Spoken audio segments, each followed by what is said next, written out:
6월 21일 수요일 새벽기도회를 시작하겠습니다. 사도신경을 고백하시고 찬송가 183장을 부르신 후에 하나님의 말씀을 함께 나누겠습니다. 오늘 하나님께서 저희에게 주신 말씀은 사도행전 2장 14절부터 21절까지의 말씀입니다. 베드로가 11사도와 함께 서서 소리를 높여 이르되 유대인들과 예루살렘에 사는 모든 사람들아, 이 일을 너희로 알게 할 것이니 내 말에 귀를 기울이라. 때가 제3시니 너희 생각과 같이 이 사람들이 취한 것이 아니라 이는 곧 선지자 요엘을 통하여 말씀하신 것이니 일러스되 하나님이 말씀하시기를 말세에 내가 내 영을 모든 육체에 부어주리니 너희의 자녀들은 예언할 것이요 너희의 젊은이들은 환상을 보고 너희의 늙은이들은 꿈을 꾸리라. 그때에 내가 내 영을 내 남종과 여종들에게 부어주리니 그들이 예언할 것이요 또 내가 위로 하늘에서는 기사를 아래로 땅에서는 징조를 베풀리니 곧 피와 불과 연기로다. 주의 크고 영화로운 날이 이르기 전에 해가 변하여 어두워지고 달이 변하여 피가 되리라. 누구든지 주의 이름을 부르는 자는 구원을 받으리라 하였느니라. 아멘. 오순절 날에 예수님께서 약속하신 성령의 임재를 기다리며 기도하던 120명의 제자들에게 성령께서 충만하게 임재하셨습니다.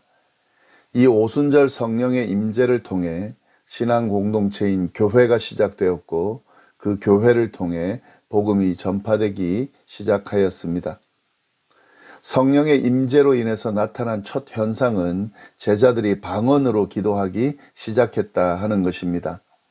여기서 말하는 방언은 다른 언어를 말하는데 즉 외국어를 의미하는 것입니다. 제자들의 기도는 오순절 절기를 지키기 위해 예루살렘을 방문한 여러 지역의 사람들의 말들로 드려졌고 그들은 제자들의 기도를 듣고 이해를 했습니다. 놀라운 기적이 성령 임재의 그 현장에서 일어난 것입니다. 이러한 기적으로 인해서 그 자리에 있던 사람들은 다들 놀라고 당황해했습니다. 어떤 이들은 그들이 술에 취해서 횡설수설하는 것이라고 조롱하기도 했습니다. 이러한 상황에서 베드로는 일어나서 군중들을 향하여 설교를 하기 시작했습니다. 그 내용이 바로 오늘 본문이 포함된 2장의 하반절 14절부터 40절까지의 내용입니다. 사도행전을 보면은요, 베드로의 설교가 6편이 나오는데 그 중에서 가장 길고 온전한 복음적 설교라고 평가를 받는 것이 바로 이 설교인데요. 이 설교의 내용을 잘 이해하시면 이 기독교 복음에 대해서도 또 성령에 대한 이해도 잘 할 수 있을 것이라 생각이 듭니다. 오늘 본문에는 베드로의 설교 중에 전반 내용이 나오는데 성령 임재 현상에 대한 설명하는 내용이 나옵니다. 그 내용을 함께 보겠습니다. 14절 말씀입니다. 베드로가 11사도와 함께 소리를 높여 이르되 유대인들과 예루살렘에 사는 모든 사람들아 이 일을 너희로 알게 할 것이니 내 말에 귀를 기울이라. 여기서 이 베드로가 지금 사람들에게 지금 이야기를 하는 거죠. 내가 지금 설명할 게 있는데 너희는 좀 잘 들어봐라 라고 지금 이야기하는 내용입니다. 여기서 유대인들과 예루살렘에 사는 모든 사람들아 라고 했을 때에 여기서 이 사람들은 단순히 혈통적 유대인만을 이야기하는 것이 아니었습니다. 여기서 말하는 유대인들은 종교적인 유대인들, 즉 유대교로 개종한 이방인들도 포함되는 사람들을 의미하는 것입니다. 지금 이들을 향해서 지금 일어나고 있는 일들에 대해서 설명을 할 테니까 잘 들어보라고 지금 베드로가 이야기하고 있습니다. 여기서 한 가지 주목할 부분이 있는데 베드로가 11사도와 함께 서서 소리를 높였다라고 되어 있다는 사실입니다. 이는 지금 베드로가 개인적으로 일어나서 설교를 하고 있지만 그 설교는 단순히 베드로의 개인 의견이 아니라 제자들 모두를 대표하는 설교라는 의미가 이 안에 있는 거죠. 그러니까 다시 말해서 이 공동체의 공동 증언이라고 하는 사실을 분명히 지금 기록하고 있는 겁니다. 성령 임재와 그 역사는 개개인의 제자들에게 이루어졌지만 공동체 안에서 이루어졌다는 사실을 분명히 하고 있는 거죠. 물론 공동체 안에서 이루어졌지만 개개인에게 이루어졌다는 사실도 우리가 기억해야 됩니다만은 오늘 이 본문만을 통해서 보면은 이 모든 것들이 공동체의 증언이라는 것, 공동체 안에서 이루어지고 있다는 것, 이걸 분명히 하고 있습니다. 성령의 역사는, 성령의 임재는 공동체 안에서 이루어지는 것이다. 공동체를 떠나서 각 개개인만의 이 의미 있게 이것이 이루어지는 것이 아니라는 것을 분명히 하고 있습니다. 잘 기억하시면 좋겠습니다. 베드로는 지금 일어나는 현상에 대해서 두 가지 부분으로 지금 설명을 하고 있는데요. 이 지금 성령 임재 사건을 두 가지 부분으로 설명을 하고 있는데, 첫 번째는 우리가 술에 취한 것이 아니라는 이야기를 설명하고 있습니다. 15절 말씀, 때가 제 삼시니 너희 생각과 같이 사람들이 취한 것이 아니라. 사람들은 제자들이 방언하는 것을 보고 또 방언하면서 기도하는 것을 보고 새 술에 취했다라고 조롱했습니다. 그들의 모습이 마치 술에 취한 사람들 같았기 때문에 그렇게 표현한 것일 거라 생각이 드는데요. 베드로는 술에 취한 것이 아니다라고 분명하게 이야기하고 있습니다. 그렇게 이야기하면서 이 조롱하는 사람들에게 시간을 일깨워 주는데요. 그때 시간이 제3시였다라고 이야기를 합니다. 오늘날로 하면 오전 9시를 의미하는데 이 오전 9시라는 시간이 주는 의미가 있습니다.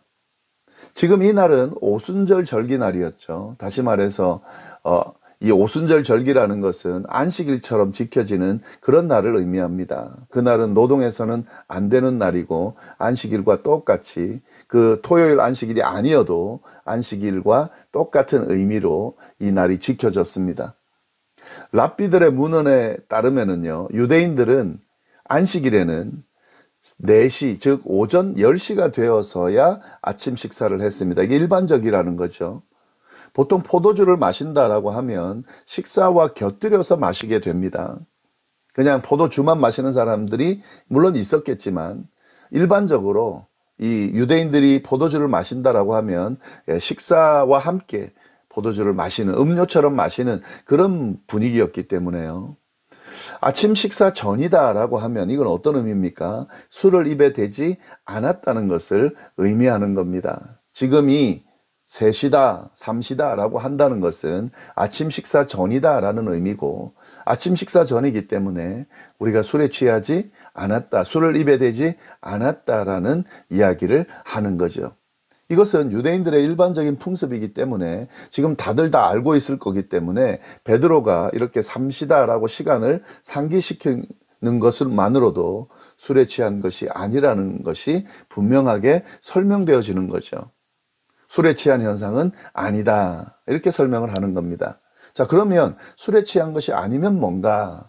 베드로는 이어서 이 현상이 어떤 것인지를 분명하게 설명합니다. 베드로는 이 현상이 어떤 것인지를 요엘서에 나오는 예언의 말씀을 들어서 분명하게 설명하고 있습니다. 그는 요엘 선지자의 예언을 인용하면서 지금 일어나고 있는 일들은 이 예언이 성취된 것이라고 말하고 있는 거죠. 이것이 16절부터 그 마지막 절까지 21절까지의 내용인데요. 그 내용을 좀 보면은 16절부터 18절까지의 말씀을 먼저 보겠습니다. 이는 곧 선지자 요엘을 통하여 말씀하신 것이니 일러스되 하나님이 말씀하시기를 말세에 내가 내 영을 모든 육체에 부어주리니 너희의 자녀들은 예언할 것이요 너희의 젊은이들은 환상을 보고 너희 늙은이들은 꿈을 꾸리라. 그때 내가 내 영을 내 남종과 여종들에게 부어주리니 그들이 예언할 것이요. 요엘은 말세가 되면 모든 육체에 하나님의 영이 부어진다고 예언했습니다. 이전까지는 왕, 선지자, 제사장, 특별히 선택된 사람에게만 임했던 성령이었는데 모든 사람에게 부어지는 시대가 올 것이라는 거죠.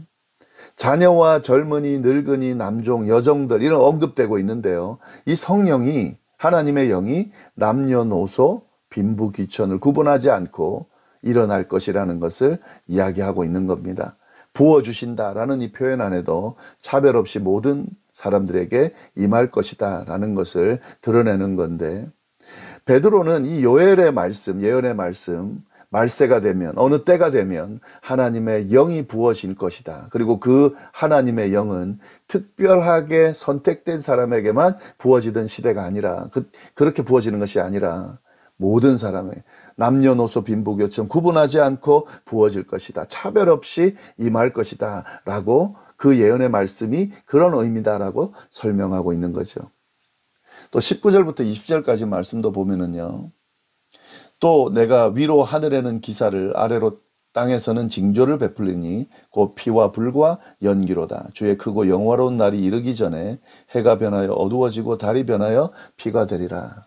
베드로는 피와 불과 연기의 징조가 있을 것이라는 것, 주님의 크고 영화로운 날이 이르기 전, 즉 하나님의 나라가 완성되기 전에 해가 어두워지고 달이 변해 피가 되는 격변의 시기가 있을 것이라는 이 요엘의 예언의 말씀을 또 인용하면서 종말의 때가 지금 가까워 오고 있고, 이 예언의 말씀이 지금 일어나고 있다는 사실을 언급하고 있습니다. 이런 날이 지금 일어나고 이런 날이 가까이 왔기 때문에 예언의 말씀대로 하나님의 영이 임했다라고 연결하고 있는 거죠.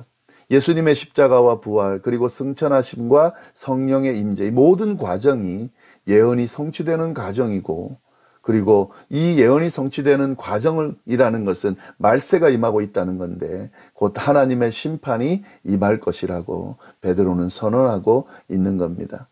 그러면서 분명하게 이야기를 하는데, 이렇게 끝나는 것이 아니라 이런 말세의 상황이 되면 어떤 일이 일어난다는 겁니까?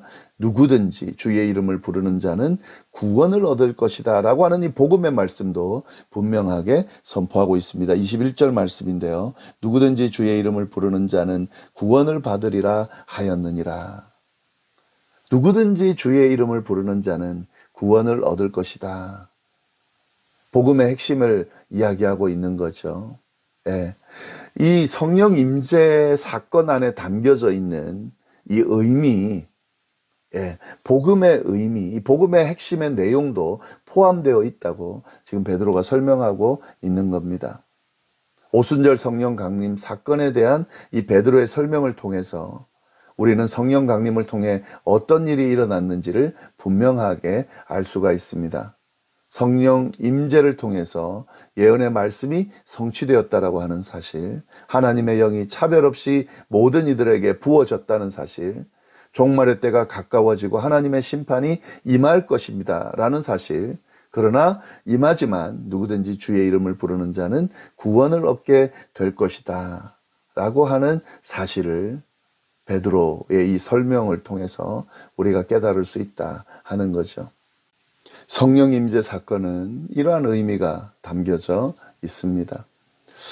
이러한 성령 임재를 통해 복음의 소식이 전파되고, 성령의 역사로 전파되고, 그리고 전해져서 어디까지 왔습니까? 우리에게까지 증거된 거죠. 그리고 그 복음을 우리가 믿게 되었고 받아들이게 되고, 우리도 결국 구원을 얻게 됐다는 거죠. 이게 정말 은혜죠. 참 감사한 내용입니다.